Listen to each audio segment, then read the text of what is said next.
হর হর মহাদেব।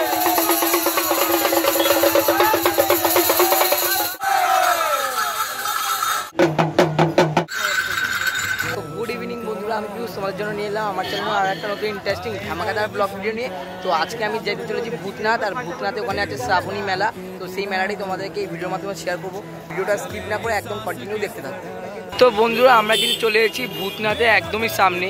আর যেহেতু সামনেই শ্রাবণ মাস, মানে শ্রাবণ মাস আজ থেকে অলরেডি পড়ে গেছে, তো এখানে একটা শ্রাবণী মেলা হচ্ছে। তো তোমাদের সেটাই এই ভিডিওর মাধ্যমে ঘুরে দেখাবো, আর যা যা হচ্ছে সম্পূর্ণটাই এই ভিডিওর মাধ্যমে তুলে ধরবো। আর অলরেডি দেখছো খুবই কিন্তু ভিড়, তোমরা দেখতেই পাচ্ছ খুবই ভিড় হয়েছে। আর অটো গাড়ি তো তোমরা বুঝতেই পারছো। তো চলো ভিতরে প্রবেশ করা যাক, আর যা যা হচ্ছে সম্পূর্ণটাই তোমাদেরকে এই ভিডিওর মাধ্যমে শেয়ার করছি। বন্ধুরা, তোমরা বেসিক্যালি দেখতে পাচ্ছ এখান থেকেই মেন যে শ্রাবণী মেলা সেটা শুরু হচ্ছে। তো দেখতেই পাচ্ছ পরপরভাবে যে একটা মেলা যে দোকান হয় সেইগুলো আছে। তো এখানে বিভিন্ন যে বাঁকে যে জল নিয়ে যাওয়া হয়, তারপরে যে রুদ্রাক্ষের মালা থেকে শুরু করে সব কিছুই কিন্তু এখানে পাবে। তো দেখতেই পাচ্ছ অসাধারণ কিন্তু লাগছে। তো চলো তোমাদেরকে সম্পূর্ণটা ঘুরে দেখাচ্ছি এই মেলায় কী কী আছে, কী প্রাইস আছে না আছে সম্পূর্ণটাই দেখাবো। তো দেখতেই পাচ্ছ পাশের স্টুডিওতে যে শিব ঠাকুরের যে মূর্তি ছোট ছোট ওগুলো। তো দেখতেই পাচ্ছ যে যারা বাঁক নিয়ে অলরেডি ভূতনাথের দিকে এগিয়েছে। তো বন্ধুরা দেখতে পাচ্ছ এই একটা স্টলে দেখলাম যে বাঘ থেকে শুরু করে মানে বাঘ সাজানো যে সমস্ত সরঞ্জাম সেগুলো কিন্তু এই স্টলে রাখা আছে। যেমন ঘন্টি থেকে শুরু করে ঘুঙুর থেকে শুরু করে সম্পূর্ণ মানে একটা বাঘ তৈরি করতে যে ত্রিশূল থেকে শুরু করে যে কাপড় থেকে শুরু করে সম্পূর্ণটাই কিন্তু এই স্টলে আছে। তো এবার কত কি দাম আমি চেষ্টা করছি তোমাদেরকে এই ভিডিওর মাধ্যমে শেয়ার করার, লোকেশন মানে জিজ্ঞেস করি। তো এই যে তোমরা যে ছোট ত্রিশূল দেখতে পাচ্ছ এটা কিন্তু 800 টাকা। আর ওই যে বড় ত্রিশূলটা তোমরা দেখতে পাচ্ছ সম্পূর্ণ পিতলে, সেটা হলো 8500 টাকা, মানে 6500 টাকা সরি। আর এগুলো কত করে কেমন কি দাম আছে এগুলো? ও হ্যাঁ, এইগুলো হচ্ছে 250 টাকা জোড়া, তোমার আওয়াজটা শুনতেই পাচ্ছ। আর এগুলো 250 টাকা জোড়া। আর তোমরা দেখতেই পাচ্ছ যে বাঘ সাজানোর যে এই প্লাস্টিকের জিনিসগুলো সেগুলো কিন্তু জোড়া 15 টাকা করে বিক্রি করা হচ্ছে এখানে। তোমার দাম হচ্ছে ছোটো বাঘগুলো 50 টাকা, তারপরে 100 টাকা, 200 টাকা। আচ্ছা, কেউ যদি বলে বাঘ সাজিয়ে দেওয়ার জন্য, তো লোয়েস্ট কেমন প্রাইস হয়েছে বাঘ সাজানোর জন্য? ফিটিং চার্জ আমাদের যেরকম মালের ওপর জিনিসের ওপর দেওয়া হয়। আচ্ছা, যেমন জিনিসপত্র দিয়ে সাজানো সেরকম। একদম সবচেয়ে হাইয়েস্ট কত দাম আছে? সবথেকে হাই টাকা 2000 টাকা হতে পারে যেমন জিনিসপত্রের উপর। আর সবচেয়ে লোয়েস্ট 500 টাকা তো হতে পারে। ও আচ্ছা, ঠিক আবার আছে। 100, কেউ যদি একদম কম প্লাস্টিকের জিনিস 100 টাকা দিয়ে হতে পারে, মানে 100 টাকারও কিন্তু। আমাদের স্টল নাম্বার 10-এ দেখালাম কীরকম কী দাম আছে বাঘ থেকে শুরু করে, তারপরে ঘন্টি থেকে শুরু করে প্লাস্টিকের যে সাজানোর যে জিনিসগুলো সেগুলো কত কী দাম সম্পূর্ণটাই কিন্তু তোমাকে শেয়ার করলাম কাকুর মুখ থেকে। তো কাকু বলছি এইগুলোর দাম কত? ও আচ্ছা, এগুলো কিন্তু তোমার বুঝতে পারছো জোড়া 50 টাকা। আর আওয়াজও কিন্তু খারাপ নেই, ভালোই আছে। তো চলো অন্য স্টলে যাওয়া যাক, ওখানে কীরকম কী দাম আছে সম্পূর্ণটাই তোমাদের এই ভিডিওর মাধ্যমে শেয়ার করছি। তোমরা আরও একটা দোকানে দেখতে পাচ্ছ এখানে কিন্তু অলরেডি বাঘ সাজানো হচ্ছে, মানে ত্রিশূল থেকে শুরু করে ফুলদানি থেকে শুরু করে সম্পূর্ণ দিয়ে কিন্তু বাঘ শুরু করা মানে তৈরি করা হচ্ছে। তো এখানে কাকু কিন্তু তৈরি করছে, তোমরা দেখতেই পাচ্ছ। তোমরা বন্ধুরা দেখতেই পাচ্ছ আমি এখন চলে এসেছি 22 নম্বর স্টলে। তো 22 নম্বর স্টলে যে বাঘে যে ঘটি বা এই যে পট টাইপের যে নিয়ে যাচ্ছে সেগুলোর কি প্রাইস আছে তোমাদেরকে এই এখন শেয়ার করছি। তো চলো দেখতে থাকো। তো আমি এখন চলে এলাম 22 নম্বর স্টলে। তো কাকিমা, তোমার দোকানের সবচেয়ে দামি হচ্ছে যে ঘট সেটা কত দামে আর কোথায় আছে দেখালে একটু সুবিধা হতো।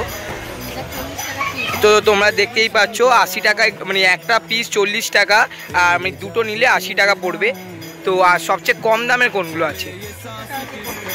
একদম যে তোমরা দেখতে পাচ্ছ এই যে ওগুলো আছে 10 টাকা সিঙ্গেল পিস, ডবল নিলে 20 টাকা।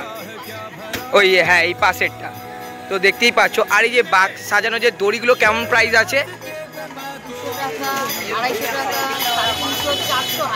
ও, তো তোমরা দেখতেই পাচ্ছ এই যে বাঘে সাজানো যে দড়ি এটা হলো 150 টাকা দিয়ে স্টার্ট, আর হাইস্ট হচ্ছে একদমই 400 টাকা। তো 80 টাকাও আছে। তো অবশ্যই কিন্তু তোমরা এই দোকানে এসে ভিজিট করতে পারো, খুবই রিজনেবল প্রাইসে কিন্তু তোমরা বাঘ সাজানোর যে সরঞ্জাম তোমরা পেয়ে যাবে।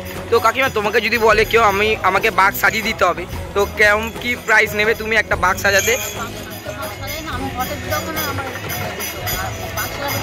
ও আচ্ছা, বেসিক্যালি এই কাকিমার দোকানে তোমরা যে বাঁকে যে ঘট বা দড়ি সেটা পেয়ে যাবে। আর তুমি যদি বাঁক সাজাতে চাও, কাকিমারই একটা পাশের দোকান আছে, সেটা 24 নম্বর স্টল।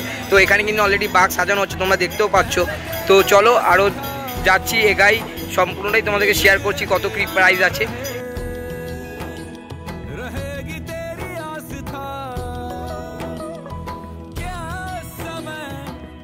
আমি কিন্তু এখন চলে এসেছি বেসিক্যালি 29 নম্বর স্টলে। আর 29 নম্বর স্টলে তোমরা দেখতেই পাচ্ছ বাঁকে যে ওই ডামরু লাগানো হয়, সেই ডামরুগুলো রাখা আছে। তো চলো এবার এই স্টলে তোমাদের কাকুদের থেকে জানি, অলরেডি এটা ভিডিও করছে, তো আগে কাকুদের থেকে জানি যে জামা প্যান্টের কি দাম আছে না আছে, প্লাস ঘটেরও কি দাম। তো চলো সম্পূর্ণটাই তোমার সাথে শেয়ার করছি।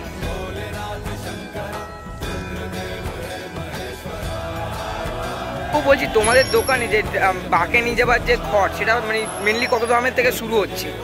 অর্ডার হচ্ছে 10 টাকা থেকে চালু হচ্ছে, ঠিক আছে? আর হাইয়েস্ট? 90 টাকা লাস্ট। আচ্ছা ঠিক আছে। আর এই যে তোমরা জামাগুলো দেখতে পাচ্ছ, সে এইগুলোর কি দাম আছে তাও? বাচ্চাদের আছে 150 টাকা। ওই যে বাচ্চাদের যেগুলো দেখতে পাচ্ছ, যারা বাচ্চারা ভাবছো তারকেশ্বর যাবে, তাদেরও জন্য কিন্তু এখানে ড্রেস পেয়ে যাবে। তো এগুলো হচ্ছে কিন্তু 150 টাকা করে। তো তোমরা দেখতে পাচ্ছ এগুলো কিন্তু যে এগুলো বড়দের জামা, আর জামাগুলো কিন্তু 220 টাকা। আর এই গেঞ্জিগুলো দেখতে পাচ্ছ, এগুলো কিন্তু বড়দের জন্য, এগুলো কিন্তু দাম পড়বে 170 টাকা করে। আর যে বাঁকের যে দড়িগুলো, সেগুলো কেমন কি প্রাইস পড়ছে? 20 টাকা থেকে চালু। আর হাইয়েস্ট? 250 টাকা। ঠিক আছে। 29 নম্বর স্টলে অবশ্যই আসো, কেন এখানে তোমার জামা কাপড় থেকে শুরু করে খুবই কম দামে কিন্তু সমগ্র জিনিস পেয়ে যাবে।